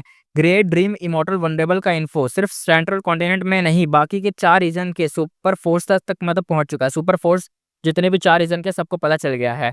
सब ड्रीम रेलम एक्सप्लोर कर रहे थे, एक्सपीरियंस गैदर कर रहे थे और नए गूवर्म्स डेवलप कर रहे थे। वेस्टर्न डिजर्ट के एक सुपर फोर्स के सामने मतलब एक सुपर फोर्स के रूप में सब कुछ कर रहे हैं। मतलब अगर कोई सबसे ज़्यादा बेनिफिट इकट्ठा करने की कोशिश कर रहे हैं, गैदर करने की इन्फॉर्मेशन कोशिश कर रहे हैं कि सबसे आगे निकल जाएँ। क्योंकि देखो ड्रीम रियलम अब ऐसा मान लो कि ये इनिशियल स्टेज है। जैसे एआई आया था ना शुरू-शुरू में कितना लोग मतलब जो अगर शुरू-शुरू में एआई सीख जाता कितना बढ़िया बात होती ना एआई सीखने की आर्टिफिशियल इंटेलिजेंस। तो वही बात है कि अभी-अभी शुरू-शुरू में ही आया हुआ है ड्रीम रियलम। तो जो इसमें ज़्यादा आगे निकल जाएगा ना वो आगे जाके गंदे तरीके से प्रॉफिट कमा लेगा। टांग क्लैन ने एक्सीडेंटली कई साल पहले थीविंग हेवन डीमन वनरेबल का ड्रीम रेलम डिस्कवर कर लिया था। इस डिस्कवरी के बाद टांग क्लैन पूरा डेडिकेशन के साथ ड्रीम पाथ रिसर्च में लग गया था। ड्रीम रेलम एक्सप्लोर करने के लिए टांग क्लैन का नंबर 1 जीनियस गु इमॉर्टल टांग फैंग मिंग ने ये इमॉर्टल मिशन लिया, लेकिन उससे बड़ा लॉस हुआ और अब वो ड्रीम रेलम में ही खो गया था। उसकी बहन टांग मियाओ अपने भाई को बचाने के लिए बार-बार ट्राई कर चुकी थी, लेकिन हर बार फेल हुई थी। इस बार का लॉस और भी ज़्यादा पेनफुल था। टांग क्लैन ने इमोशन पाथ इमॉर्टल को बोरो करने के लिए ह्यूज अमाउंट स्पेंड किया था। पूरी होप उस पर लगाई थी, लेकिन रिजल्ट क्या मिला? सिर्फ डिसअपॉइंटमेंट, यानी फेल हो गए चोमू लोग तो। टांग मियाओ बेड पर बैठी हुई इंजरीज को एकदम भाई देखते हुए सीरियस टोन में कहती है, हाँ, इमॉर्टल को यूज़फुल होता था। उसने मेरे इमोशन को कंट्रोल में रखा। ड्रीम रियलम में उन्हें खींच नहीं पाया, बट इस वजह से मैं ड्रीम के कोर तक पहुँच ही नहीं पाई। मैं तो बार-बार सिर्फ बाहर ही घूमती रही। इस बार तो भाई की आइडेंटिटी तक डिटेक्ट नहीं कर पाई मैं तो। टांग लान फिर बोलती है, टांग लान कहती है, लगता है ड्रीम रियलम एक्सप्लोर करने के लिए हमें ड्रीम पाथ गूवर्म्स चाहिए होंगे। पर हमने ऑलरेडी 60 साल से ड्रीम रियलम एक्सप्लोर किया है और अब तक सिर्फ 1 डज़न ड्रीम रियलम मॉर्टल गो ही बना पाए हैं और वो भी सब रैंक 3 या उससे नीचे के हैं। उनमें से आधे से ज़्यादा तो ऑलमोस्ट यूज़लेस हैं। रियल प्रॉब्लम ये थी कि स्टार्टिंग का स्टेज स्ट्रगल था। इनिशियल पेस हमेशा टफ होता है। जो लोग आगे बढ़ रहे थे, उनको खुद ही रास्ता बनाना पड़ रहा था। हर छोटी सक्सेस भी बड़ी होती थी। ड्रीम पाथ पे कोई भी मतलब प्रायर एक्सपीरियंस नहीं था किसी के पास कि मतलब बहुत ज़्यादा हो। सबका नॉलेज एकदम ब्लैंक स्टेट जैसा था। लेकिन सब यही इनिशियल वॉल तोड़ दिया मतलब जब ये इनिशियल वॉल तोड़ दिया जाता, तो एक बड़ा एडवांटेज मिलता। जैसे स्नोबॉल रोल होने लगता। होता है ना स्नोबॉल अगर छोटा-सा स्नोबॉल हो, स्नो पे एकदम छोड़ोगे तो गोल घूमते-घूमते स्नो इकट्ठा करते-करते बड़ा-सा और ज़्यादा बड़ा गोला बन जाएगी। तो ऐसा ही कहना चाह रहे हैं कि अगर कोई भी इनिशियल वॉल को तोड़ देगा, यानी शुरू-शुरू का पेस समझ गया इसके बारे में कि ड्रीम रियलम क्या है, इसको एक्सप्लोर कैसे करना है, क्या कैसे वर्क करता है, क्या मैकेनिज़्म है इसका। अगर ये शुरू-शुरू में समझ गया, फिर उसके लिए दिक्कत नहीं है आगे। फिर वो मतलब अडैप्ट कर लेगा और फिर समझता जाएगा आगे और फिर वो फ़ायदा होता जाएगा। मिडल और लेट स्टेज में एडवांटेज क्लियर दिखता था और रिसर्च ईज़ी हो जाता अगर ऐसा होता तो। फेंगयुआन की मेमोरीज़ में एक टाइम था जब हर दिन एक नया ड्रीम पाथ गूवर्म क्रिएट होता था। इतने ज़्यादा होते थे कि जैसे स्काई में स्टार हों। वो टाइम था जब ड्रीम पाथ लिटरली एकदम बूम पे चल रहा था। अभी तो देख रहे हो कैसा सीन है। अभी तो इनसे कुछ नहीं हो रहा। ये लोग इनिशियल स्टेज पे ही मरे लड़े जा रहे हैं, एकदम फँसे जा रहे हैं, हालत टट्टी जैसी होती जा रही है। लेकिन आगे जाके बहुत बूम करने वाला है ये। एकदम ऐसा मान लो बिटकॉइन में इन्वेस्ट कर रहे हो। और वो टाइम था जब ड्रीम पाथ लिटरली एकदम बूम पे था, जैसे स्प्रिंग में फूल खिलते हो। ह्यूमन हिस्ट्री में हर ग्रैंड एरा ने एक सुप्रीम एक्सपर्ट को जन्म दिया है। फ़िलॉसफी ऑफ मतलब फ़िलॉसफी के अकॉर्डिंग यानी एक आकाशवाणी मान लो फ़िलॉसफी या कुछ भी कह लो आकाशवाणी के अकॉर्डिंग इस एरा के ग्रैंड एक्सपर्ट होना चाहिए dream great dream immortal vulnerable. But Fengyuan उस टाइम तक जिंदा नहीं रहा जब वो अपीयर हुआ था। फिलहाल के लिए टांग क्लैन ऑलरेडी इस एरा के लीड पे था। सेंट्रल कॉन्टिनेंट के 10 ग्रेट एशियन सेक्ट को कंपैरिजन में भी उनका प्रोग्रेस टॉप टायर था। यानी अगर पूरी दुनिया में अगर कोई प्रोग्रेस कर रहा है तो सबसे ज़्यादा टांग क्लैन ही कर रहा है। लेकिन टांग क्लैन में जाके हालत देखोगे तो पता चलेगा वो तो टट्टी से भी बुरी हालत में है। लेकिन उनके उनके पास गू उन्होंने बनाए बहुत सारी चीज़ें। उनको ऐसा मान लो 100% में से उनको 30% समझ आ चुका है और जो बाकी वर्ल्ड है पूरा वो अभी 20 पे ही अटका है, 20-15 पे ही अटका पड़ा है। ऐसे ही उससे नीचे-नीचे है। लेकिन अपना फेंगयुआन उसको तो सभी पता है। बट लिमिटेशन ये थी कि ये एरा खुद ही इन्हें ब्लॉक कर रहा था। ब्लाइंड फोल्ड लगाकर कोई अननोन पाथ पे चल रहा हो ऐसा था। यानी आँखें बंद करके किसी रस्सी पे चलना, एक अलग पाथ पे चलना।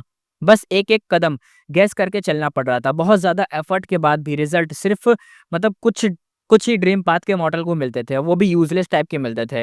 ये टांग क्लैन का सीन है, बाकी लोगों को तो ये भी नहीं मिल रहे हैं और उनमें से भी जो रियली यूज़फुल थे, वो तो बहुत कम थे। सिंपल भाषा में बोला जाए तो जैसे अर्थ पे कोई एक्सपेरिमेंटल प्रोडक्ट हो, जो मिलिट्री यूज़ के लिए भी काफ़ी मतलब मतलब काफ़ी दूर हो और सिविलियन यूज़ के लिए तो और भी ज़्यादा। मतलब अभी तो बहुत टाइम है। मेरा बिटकॉइन वाला एग्ज़ाम्पल ज़्यादा बढ़िया है इस नॉवल से तो, मेरा वाला बढ़िया है। ये तो थोड़ा अलग भाषा में समझा रहे हैं। बिटकॉइन मान लो यार, शुरू-शुरू में इन लोगों को नहीं पता कैसे माइनिंग होगी, कैसे उसको यूज़ करा जाता है, कैसे क्या सीन चल रहा है, कैसे वो आगे जाके बूम करेगा, कैसे लोग इसको इकट्ठा करें, मतलब अभी कुछ नहीं पता इन लोगों को। आगे जाके बूम होगा ना ये इसलिए। वैसे भी ये रिसर्च सब गो इमॉर्टल्स नहीं कर सकते थे। इसमें टैलेंट और एप्टीट्यूड दोनों चाहिए थे। जो सिर्फ़ रूल फ़ॉलो करते हैं, वो वेस्ट थे। बिना क्रिएटिविटी के वो गू मत वो मॉडल गू माश मतलब गू मॉडल गू मास्टर भी बेकार थे। यानी ऐसे लोग चाहिए जिनके अंदर एप्टीट्यूड हो, अपना दिमाग हो, क्रिएटिविटी हो और ऊपर से टैलेंटेड लोग हों, तभी वो कर पाएँगे। टांग क्लैन के पास काफ़ी गू इमॉर्टल्स थे, लेकिन सिर्फ़ टांग फेंग मिंग नहीं मतलब इस चीज़ पे सूटेबल था क्योंकि वो तीनों चीज़ों पे आता था, यानी क्रिएटिविटी भी है, टैलेंटेड भी है और अच्छा खासा एप्टीट्यूड भी है। ये जो डज़न्स ऑफ ड्रीम पाथ गू बने थे, मोस्टली उसी की क्रिएशन थे। टांग क्लैन का बैकबोन वही था, ड्रीम रियलम एक्सप्लोरेशन में। सैड पार्ट ये था कि अभी वो ड्रीम रियलम में ही फँसा हुआ है, जिस वजह से टांग क्लैन का रिसर्च रुक गया है। टांग पेंग मिंग का बॉडी सेफ था, उसके अराउंड क्लैन के गू इमोर्टल्स प्रोटेक्शन में थे, लेकिन उसका सोल जो ड्रीम रियलम में गया था, वो बॉडी से अलग हो गया है और अब वो एकदम गायब हो चुका है, मिल ही नहीं रहा। जब कोई ड्रीम रियलम में फँस जाता है, तो उसका सोल धीरे-धीरे वीक होने लगता है और एंड में डेथ हो जाती है बंदे की। टांग क्लैन के गू इमोर्टल्स स्पेशली टांग मियाओ काफ़ी मतलब डरी हुई थी, काफ़ी टेंशन में थी, बहुत मतलब स्ट्रेस था, लेकिन कुछ कर नहीं सकते थे इसलिए। टांग मियाओ इंजरीज स्टेबल होने के बाद जल्दी से पूछती है, मेरे भाई का हाल कैसा है? सुप्रीम एल्डर एक दूसरे की तरफ देखते हुए फिर एक एल्डर मतलब मुश्किल से बोलता है यहाँ पे एल्डर कहता है, हम उसका बॉडी प्रोटेक्ट कर रहे हैं, लेकिन मार्केट में गट्स गू ऑलमोस्ट खत्म हो चुके हैं। हम अब उन्हें खरीद नहीं पा रहे। टांग म्याओ एकदम कहती है थोड़ा-सा टेंशन वाली टोन में, मतलब व्हाट्स गोइंग ऑन? क्या चल रहा है आखिरकार? वही गू इमॉर्टल कहता है, तुम जानती हो गट्स गू एक ही सेलर है सेल करता है, यानी गट्स गू का जो सेलर है ना, एक ही बंदा है जो कि हम जानते हैं अपना फेंग युआन है। एक ही सेलर है वही सेल करता है। पूरे मार्केट में मोनोपोली था, लेकिन कुछ टाइम पहले से उसने अननोन रीज़न की वजह से सप्लाई बंद कर दिया। गू इमॉर्टल कहता है अब मार्केट में जो गट्स गू मतलब बचे हैं, वो भी सोर्स सप्लायर के बिना ड्राई हो रहे हैं। यानी एक तरीके से बेचा ही नहीं जा रहा तो आएँगे कहाँ से? अब सप्लाई डिमांड फुलफ़िल ही नहीं कर पा रहे हैं इसलिए। गट्स गू सोल को स्ट्रॉन्ग बनाने में मतलब एक तरीके से बेस्ट है यार, इनका कोई साइड इफ़ेक्ट भी नहीं होता और यही एक बढ़िया मेथड था। और ज़ीरो साइड इफ़ेक्ट था, क्विकली रिज़ल्ट भी मिलता था। स स्पेक्ट्रल सोल डीमन वल्नरेबल ने खुद बोला था कि ये दुनिया का नंबर 1 सोल स्ट्रेंथन मेथड है और वो बिल्कुल सही था। टांग फेंग मिंग के लिए गट्स गू ही एक लाइफ सेविंग सॉल्यूशन था अभी के टाइम पे। टांग मियाओ एकदम फ्रस्ट्रेटेड टोन में कहती है, ऑलमोस्ट एकदम प्लीडिंग करते हुए, गट्स गू के बिना भाई भाई टांग मियाओ कहती है। अब पर वो बेच क्यों नहीं रहे हैं? मार्केट में इतना कम क्यों है ये चीज़ें? अब यहाँ पे टांग टांग क्लैन का फर्स्ट सुप्रीम एल्डर था, वो कहता है, हमने सेलर से कॉन्टैक्ट किया था, बड़ी प्रॉफिट डील भी ऑफर की, पर कोई रिप्लाई ही नहीं आया। टांग यांग कहता है, अब तक जो गट्स गू से टांग फैंग मिंग का लाइफ चल रहा था, वो अब सब मार्केट में बचे हुए लिमिटेड सप्लाई से ही आया है। अब वो भी हमें ह्यूज कॉस्ट पे खरीदना पड़ रहा है, यानी फेंग युआन यहाँ पे बेच नहीं रहा, तो जो लोगों ने पहले से गट्स को खरीद रखा है, वही लोग बेच रहे थे और वो भी बहुत ज़्यादा पैसे ले रहे हैं। जैसे मान लो अगर फेंग युआन यहाँ पे मान के चलो एक गट्सगू का एक ही मॉडल एसेंस स्टोन ले रहा है ना, तो अब वो तो बेच नहीं रहा, यानी अब सप्लायर गायब हो गया। तो जिन लोगों ने पहले से एक ही मॉडल एसेंस स्टोन पे वो खरीद रखा है, एक तरीके से आईपीएल की टिकट खरीद रखी है, पहले ₹100 की और फिर वो बेच रहे हैं 200, 300, 500, 1000, 10,000 बहुत ज़्यादा महँगी-महँगी इसलिए। टांग यांग कहता है लेकिन अब वो भी ऑलमोस्ट खत्म हो चुका है, यानी जो लोग पहले बेच रहे थे उनका भी अब खत्म हो गया। टांग मियाओ ये सब सुन के अंदर से बिल्कुल टूट जाती है, उसका दिल हैवी हो जाता है, साँस भी एकदम नॉर्मल नहीं ले पा रही थी, एकदम अटकने लग गई थी। अब क्या था ना, क्योंकि अब गट्स गू का सप्लायर तो जा चुका है, यानी फेंग युआन है ही नहीं, तो अब वो जो नॉर्मल तरीके उनके पास बचे हैं सोल को स्ट्रॉन्ग करने के, जिनके साइड इफ़ेक्ट भी होते हैं, प्रॉब्लम भी होती है, वही तरीके उन्हें यूज़ करने पड़ रहे थे और जैसे-तैसे अब मतलब ये बच रहा था अपना बंदा, टांग फेंग मिंग, जैसे-तैसे ज़िंदा था। लेकिन अब टांग फेंग मिंग ड्रीम रियलम के बहुत अंदर चला गया था, उसकी सोल बहुत फ़ास्ट वीक हो रही थी। अब वो पुराने मेथड्स काम ही नहीं कर रहे थे, रिकवरी का स्पीड एकदम भाई बहुत मतलब क्या बताएँ, रिकवरी का स्पीड इतना स्लो है और वीकनिंग का पेस मैच ही नहीं कर पा रहा है, एकदम ऐसा जा रहा है कि क्या बताएँ कि पावर इतनी जल्दी-जल्दी जा रही है और रिकवर हो ही नहीं पा रहा। और गट्स को नहीं मिला तो फैंग मिंग ड्रीम के अंदर ही मर जाएगा। अब क्या कर सकते थे? टांग मियाओ ने अपने दाँत कस के गुस्से से आँखें टांग क्लैन के इमोर्टल्स पर एकदम घुमा दी। टांग मियाओ कहती है, मुझे कुछ नहीं सुनना। अगर तुम लोगों ने उस टाइम भाई को वो मिशन नहीं दिया होता, तो वो आज इस हालत में नहीं होता। अब जब वो ऐसे फेस में है, तो क्या तुम बस ऐसे बैठते देखते रह जाओगे? कुछ करोगे नहीं? थर्ड सुप्रीम एल्डर कहता है, ऐसा नहीं बोल सकती तुम। क्या मतलब बस बैठ के देखते रहेंगे? इतने सालों से टांग क्लैन ने उसकी लाइफ बचाने के लिए इतनी मेहनत और रिसोर्स लगाए हैं। तुम भी हमारी ही हो और सब कुछ खुद देखा है तुमने। उन्होंने कई एग्जाम्पल्स गिना दिए, सब कुछ सच भी था और प्रूफ भी था क्योंकि उसने खुद देखा था। टांग मियाओ कहती है, मुझे फ़र्क नहीं पड़ता। उसकी आईब्रोज टाइट हो गई थी, इंडिगो आइस में रेज भर गया था। सरफेस पे शायद शांत दिख रही हो पर अंदर से बहुत ज़्यादा एकदम गहरी बस एकदम गुस्सा थी। फर्स्ट सुप्रीम एल्डर कहता है, थर्ड सुप्रीम एल्डर बस करो यार, इतना मत बोलो। उन्होंने हाथ उठाकर उसे रोका। थर्ड सुप्रीम एल्डर चुप हो गया। फर्स्ट सुप्रीम एल्डर ने गहरी सांस लेते हुए टांग मियाओ की तरफ देखा, जो इस वक्त एकदम भाई गुस्से से जिद से एकदम भरी हुई थी। टांग फेंग मिंग और टांग मियाओ के बीच का रिश्ता अभी टांग क्लैन के इमोटस जानते थे, बहुत ही ज्यादा क्लोज सिबलिंग्स का बॉन्ड था। कभी इन दोनों सिबलिंग्स को उनके रैंक से हटा दिया गया था और बिना किसी दया के क्लैन ने उन्हें छोड़ दिया था। बहुत स्ट्रगल के बाद मुश्किलें झेलते-झेलते एक दिन एक बड़ा चांस मिला। भाई टांग फैंग मिंग गो इमॉर्टल बन गया और बहन टांग मियाओ पीक स्टेज रैंक 5 गो मास्टर बन गई। फिर वापस दोनों टांग क्लैन आए और रिवेंज लेने के लिए, लेकिन क्लैन के इमॉर्टल्स ने बीच में आके मेडिटेशन मतलब एक तरीके से मेडिटेशन किया और मॉर्टल हाई रैंकिंग मेंबर्स को सैक्रिफाइस करके टांग फैंग मिंग और क्लैन को मतलब एक तरीके से उन्हें वापस ले लिया। और एक गो इमॉर्टल्स के सामने अगर मॉर्टल को सैक्रिफाइस भी करना पड़े तो कोई बड़ी बात नहीं थी। यानी टांग फैंग मिंग के लिए इन्होंने अपने मॉर्टल वाले बंदे को सैक्रिफाइस करके अपने टांग फैंग मिंग को ले लिया क्योंकि वो इमॉर्टल था। और टांग फैंग मिंग आएगा इसका मतलब उसकी बहन भी आएगी रैंक 5 पीक स्टेज की बंदी, तो उसका भी आना था तो वो भी आ गई। टांग फैंग मिंग ने सिचुएशन समझ ली थी और क्लैन को जॉइन करके उनकी मदद से अपनी बहन टांग मियाओ को भी गू इमॉर्टल बनाया था। लेकिन टांग मियाओ का दिल इतना बड़ा नहीं था, उसके दिल में टांग क्लैन के लिए अभी भी नफरत और गुस्सा था। वो एकदम भाई बहुत ज़्यादा बिटरनेस अभी भी अंदर छुपा रखा था उसने। और अब वो जब उसके भाई की लाइफ डेंजर में थी, कोई भी मतलब एक्सप्लेनेशन काम ही नहीं आ रहा था, कुछ मेथड ही नहीं मिल रहा है, तो बहुत ज़्यादा गुस्से में थी। फर्स्ट सुप्रीम एल्डर एक उदास एक्सप्रेशन के साथ कहता है, मैं और एल्डर्स ने 3 दिन और 3 रात तक मिलकर डिस्कस किया। फैंग मिंग को बचाने के सिर्फ 3 तरीके हैं। टांग मियाओ कहती है, कौन से 3 तरीके हैं? उसका एक्सप्रेशन थोड़ा-सा सॉफ्ट हो गया, उसने पूछा था। फर्स्ट सुप्रीम एल्डर कहता है, सबसे बेस्ट ऑप्शन ये है कि हम किसी एशियन सोल बीस्ट को ढूँढें, उसे मार के उसकी सोल फैंग मिंग की बॉडी के साथ फ्यूज़ करें। उसके बाद स्पेशल किलर मूव से उसकी सोल को नरिश करके उसकी लाइफ बचा सकते हैं। अब सुप्रीम एल्डर दूसरा कहता है, दूसरा ऑप्शन थोड़ा-सा कम स्ट्रॉन्ग है। क्लैन के पास एक ब्लड पाथ इमॉर्टल गू है। उसकी हेल्प से एक सेंसिंग मेथड यूज़ करके उसकी सोल को फोर्सफुली वापस बुलाया जा सकता है। और थर्ड मेथड भी बताया जाता है सुप्रीम एल्डर द्वारा। वो कहते हैं, सबसे बेकार ऑप्शन एक है हमारे पास तीसरा, वो ये है कि हम उस लोन कल्टीवेटर व्हाइट सी शातुओं के पास जाके मदद मांगे। जैसे ही फर्स्ट सुप्रीम एल्डर ने ये कहा कि उसके चेहरे पर उसकी बिटर एक्सप्रेशन आ गया क्योंकि वो तीसरा ऑप्शन बिल्कुल भी मतलब यूज़ में नहीं लेना चाहता था। टांग मियाओ चुप हो गई, बहुत ही गहरी सोच में चली गई। थोड़ी देर बाद वो कड़वी सी हंसी आई और फिर सर उठाया और सबको एकदम निकलने का सिग्नल दिया।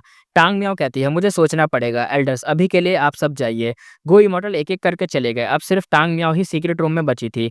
फिर उसने फिर से हँसी निकाली और आँखों से आँसू निकल गए। लेकिन उस हँसी में ठंडक और मज़ाक था, एक मोकिंग एक्सप्रेशन था। टांग मियाओ कहती है, बेस्ट मेथड हैं? सोल फ्यूज़न से अगर हम सक्सेस भी हो जाएँ, तो तुम इंसान भी नहीं रहोगे और बीस्ट भी नहीं। दूसरा मेथड, दूसरा क्या बोला? उसकी सक्सेस चांस 30% भी मतलब उससे भी कम है। अगर फेल नहीं करे तो सोल वापस आएगी, अगर फेल कर गए तो सब चला जाएगा। उसमें इतना डैमेज होगा कि हो सकता है कि क्या बताएँ, अपनी खुद की बहन मतलब उसका मूड खराब हो रहा था सब सुन के कि तीसरे तीनों मेथड टट्टी थे, तीनों के तीनों इसके लिए टांग मियाओ के लिए। टांग मियाओ कहती है, और तीसरा तीसरा तीसरा तरीका हाँ, उसमें होप है। व्हाइट सी शातुओ लोन कल्टीवेटर ही सही लेकिन ड्रीम पाथ में उसकी लेवल एकदम टॉप नॉच है। भाई ने भी प्राइवेटली उसकी बहुत तारीफ़ की थी। टांग मियाओ कहती है, लेकिन उससे हेल्प माँगने का मतलब एक बड़ा प्राइस पे करना। ये जो बुड्ढे एल्डर्स कह रहे हैं ना, वो सिर्फ़ इसलिए कह रहे हैं क्योंकि उनकी नज़र हम सिबलिंग्स के पास जो पैराडाइज़ अर्थ इमॉर्टल वल्नरेबल की इनहेरिटेंस है, उस पर है। हाँ, सिर्फ़ वही चीज़ है जो व्हाइट सी सातुओं को मूव कर सकती है। ये सोच के टांग मियाओ ने अपने आँसू पोंछे। टांग मियाओ कहती है, भाई, मैं हार नहीं मानूँगी, चाहे मुझे इस इनहेरिटेंस को सैक्रिफ़ाइस ही क्यों ना करना पड़े, मैं तुम्हें बचाऊँगी। टांग मियाओ बेड पे बैठी रही, रूम में लाइट हल्की चल रही थी, लेकिन उसकी ब्यूटी फिर भी एक पूल जैसे चमक रही थी, फूल जैसे। यानी वो एक सिंपल सा मेथड यूज़ करेगी कि दोनों मेथड तो जो उन्होंने बोला पहला बेस्ट मेथड और सेकंड मेथड वो तो टट्टी थे सुप्रीम एल्डर द्वारा जो बताए गए, तो उसे तीसरा वाला सही लगा कि एटलीस्ट वो मतलब बच तो जाएगी और वही बेस्ट मेथड है। तो अब वो यही करने वाली है कि शायद अपना जो इनहेरिटेंस है इसके बाद, जिस इनहेरिटेंस की वजह से इतना ऊपर आए हैं, उस इनहेरिटेंस को ही सैक्रिफाइस कर दिया जाए। सेंट्रल कॉन्टिनेंट, हू इमॉर्टल बेस्टलैंड का सीन दिखाया जाता है डांग हुन पैलेस का। अब यहाँ पे सीन शिफ्ट हो जाता है। फैंग युआन स्लोली अपनी आँखों को ओपन करता है और फुल रूथलेस मोड ऑन था उसका। फैंग युआन कहता है, मतलब दीस गट्स गो आर इनसेन, इतना यूज़ कर चुका हूँ, फिर भी सोल रिकवरी नेक्स्ट लेवल हो रही है। हाई लालन के ड्रीम ने मुझे बैडली इंजर्ड कर दिया था, but I am already back, यानी अब वो वापस ठीक हो चुका है। अब उसने लंबी सी सांस ली और फाइनली फ्रेश और स्टेबल सांस ली। फैंगियन कहता है, लैंड स्पीड तू कहाँ है? लिटिल हुई इमॉर्टल अपीयर्ड हो जाती है इंस्टेंटली। लिटिल हुई इमॉर्टल कहती है, master are you okay now? तो फैंगियन कहता है, हाँ अब बताओ। जब मैं हीलिंग कर रहा था तो क्या हुआ? लिटिल हुई इमॉर्टल कहती है, कुछ खास नहीं, सब नॉर्मल था। उसके बाद लिटिल हुई इमॉर्टल ने सब अपडेट दिया। फैंगियन चुपचाप बैठा रहा। उसके माइंड में जितना भी सब सुन रहा था, सब समझ रहा था कि क्या सीन चल रहा है। जितनी भी इन्फॉर्मेशन थी सारी प्रोसेस हो रही थी। मीनवाइल सेंट्रल कॉन्टिनेंट में सीन देखा जाता है। इमॉर्टल क्रेन सेक्ट वो स्ट्रगल में था रिइंकार्नेशन बैटलफील्ड में। ही फेंगियान अपने डेसोलेट बीस्ट लिटिल नाइन को बचाने के चक्कर में एकदम पूरी जगह घूम रहा था। यानी हर जगह घूम-घूम के अपने मतलब बीस्ट को बचाने के लिए सब कुछ ढूँढ रहा था कि कैसे उसे बचाया जाएगा। और तीसरा चीज़ ये था कि 10 एशियन सेक्ट एक दूसरे को बैलेंस कर रहे थे। यानी शायद प्रेशर-वेशर वाला सीन चल रहा था, एक दूसरे पे प्रेशर बनाना। ये सीन चल रहा था सेंट्रल कॉन्टिनेंट में, जो मतलब यहाँ इमॉर्टल क्रेन सेक्ट का और बाकी के सेक्ट में ये सीन था। सबसे ज़्यादा स्पॉटलाइट में था मैरिड ड्रैगन डक का विशियस लाइटनिंग फैन। बंदा लाइटनिंग डेटे किलर मूव से 20 से ज़्यादा गो इमॉर्टल्स को चैलेंज कर चुका था। सिर्फ 1 ड्रॉ और 1 लॉस, बाकी फुल विन्स। लोग उसे इमॉर्टल मंकी किंग शी से कंपेयर करने लगे थे, बट शी ने कोई रिएक्शन ही नहीं दिया, क्वाइट मोड में था। ये बिहेवियर ऑफ लग रहा था। कॉम्बैक्ट इमॉर्टल सेक्ट भी यूजुअली साइलेंट था, लेकिन फेंगियन को सब पता था। शी ने starry sky grotto heaven discover किया था, जिसमें छुपा था स्टार कंस्टलेशन इमॉर्टल मंडेबल का ड्रीम रेलम। राइट नाउ ये combat immortal sect full force से उस पे काम कर रहा था। फेंगियन कहता है, और अभी के टाइम में मैं स्टार कंस्टलेशन के ड्रीम रियलम में बेयरली बचा था। यानी हमें याद है कि कैसे वो बच के निकला था। पर अब मेरे पास unravel dream immortal killer move है। ड्रीम पाथ एक्सप्लोरेशन अभी स्टार्ट ही हुआ है। सुपर फोर्स भी बेबी स्टेप ले रहे हैं, बट फेंगियन उसके पास पावरफुल मूव था। ड्रीम पाथ गू के बिना भी सबसे आगे वो था। अब तो गू भी है, लेकिन उसके बिना भी वो आगे था। पिछले ड्रीम में उसने हाई लेवल को सेव किया था। उसका स्ट्रेंथ पाथ का डीप नॉलेज फेंगियन को मिल गया था। फुल बूस्ट हो गया था अब इसकी स्ट्रेंथ पाथ बेस में। फेंगियन कहता है, अगर मैं स्टार कंस्टलेशन का ड्रीम अनरावल कर लूँ, तो मेरी wisdom path directly sky rocket कर जाएगी। शायद अपनी खुद की इनहेरिटेंस भी बना सकता हूँ, लेकिन ये ईज़ी नहीं था। स्टेरी स्काई ग्रोटो हेवन के पास जाना मतलब danger zone. Combat immortal sect के लोग तुरंत ही पकड़ लेंगे। फेंगियन कहता है, अनलेस आई गेट टांग क्लैन का immortal killer move steel dream. ये मूव यूज़ करके ड्रीम रेलम को सीक्रेटली कहीं और शिफ्ट करके आराम से अनरावल किया जा सकता है।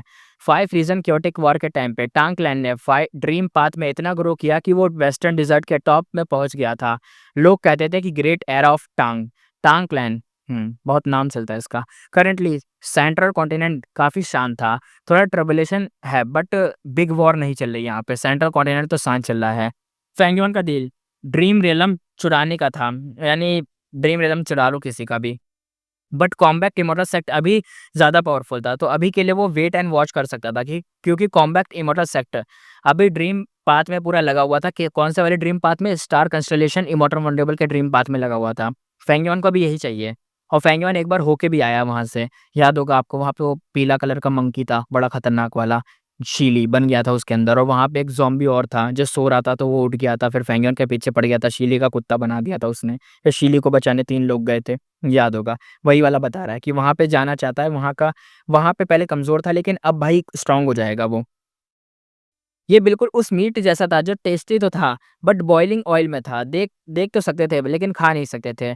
नॉर्थर्न प्लेन्स की सिचुएशन बताई जाती है। फेंगियन पे अभी भी इन्वेस्टिगेशन चल रही थी। ऑक्शन के बाद उन्होंने शाह हुआंग की आइडेंटिटी ट्रेस कर ली थी।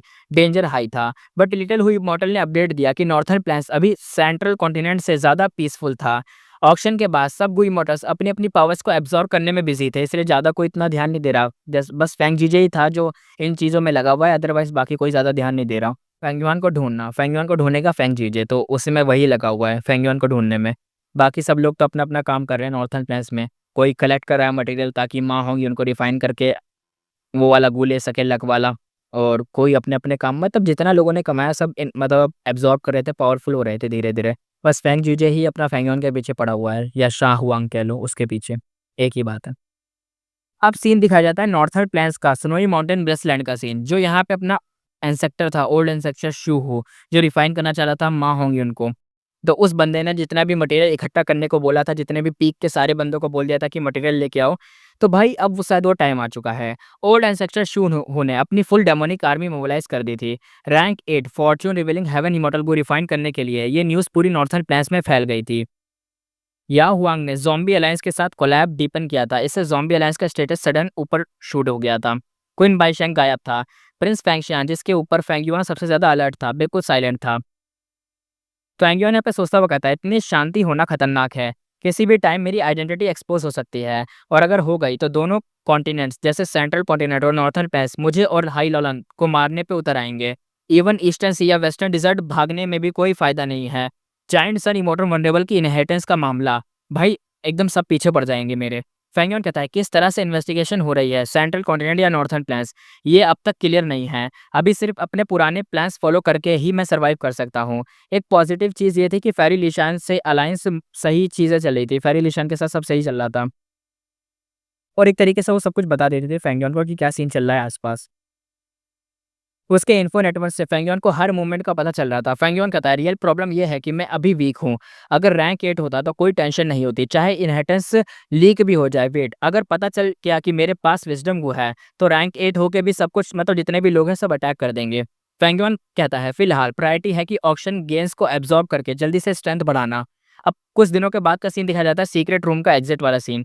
फेंगयुआन निकलता है, थोड़ा-सा मेसी लुक बट फेस पे सैटिस्फैक्शन था। उसके पीछे 3 पेयर्स ऑफ बैट विंग्स थे। फाइनली उसका killer move true solid bat wings complete हो गया था। अब फ्लाइट मोड ऑन था। अचानक iron crown eagle strength activate करता है। उसकी फ्लाइंग स्पीड स्मोक लाइटनिंग बन जाती है और सिर्फ एक मोमेंट में ही 3 ली डिस्टेंस कवर हो जाता है। एकदम गोकू वाला वो नहीं है इंस्टेंट ट्रांसमिशन, जो दिमाग पे हाथ रख के एकदम गायब होके वहाँ पहुँच जाता है, वैसे टाइप का था। लेकिन 3 ली तक इतना खतरनाक था। 3 ली तक जा सकता है एकदम इंस्टेंट। फेंगयुआन सोचता हुआ कहता है स्पीड तो इंसान है, लेकिन प्रॉब्लम ये है कि मूव कब ट्रिगर होगा पता नहीं। अगर मैं अपना कोर गू, ऑल आउट एफर्ट गू इमॉर्टल लेवल पे ले जाऊँ तब कंट्रोल मिलेगा। फिलहाल ऑल आउट एफर्ट गू सिर्फ रैंक 4 तक रिफाइंड है। पैसे तो हैं बट गू रेसिपी मिसिंग है। लांग या लैंडस्पीड के पास रैंक 1 से रैंक 5 की रेसिपी है बट सेल करने से मना कर रहा है। फेंगयुआन ने उसे कन्विंस करने की फुल कोशिश की थी लेकिन फेल था। उसने ट्रेड ऑफर दिया था कि एक dream path model Gu recipe, but Lang Ya ने मिशन दे दिया। मिशन इमोरियल पर्पल हेवन में जाके rank 6 immortal material poisonous flower को जितने भी पेटल्स हैं यानी पत्ते उसके लेके आना। अभी फेंगयुआन पे प्रेशर हाई था, आइडेंटिटी लीक होने का रिस्क था, एनिमीज हर तरफ थे, उसके पास टाइम नहीं था। यानी भाई गया था भाई मॉर्टल गू का वो देने ऑफर कि भाई ड्रीम पाथ वाला गू ले, लेकिन उसने बोला नहीं मुझे ये नहीं चाहिए, मैं तेरे को जो मिशन दे रहा हूँ वो करके आ पहले। और ऊपर से इमोरियल पर्पल हेवन ऑलरेडी डिस्ट्रॉयड था। वहाँ के फ्रेगमेंट वर्ल्ड्स में मिलना रेयर था, यानी जो वो डिस्ट्रॉयड है तो वहाँ के जो फ्रेगमेंट होते हैं यानी हिस्से होते हैं वो यहीं कहीं 4 रीजन्स में कहीं भी पड़े होंगे। तो वहाँ मिलना उसका तो वो भी रेयर है। सुपर डेंजरस भी है ऊपर से। डेसोलेट बीस्ट एंड प्लांट्स हर जगह हैं। विद करंट स्ट्रेंथ वहाँ जाना सा सुसाइडल जैसा सीन होगा। इसलिए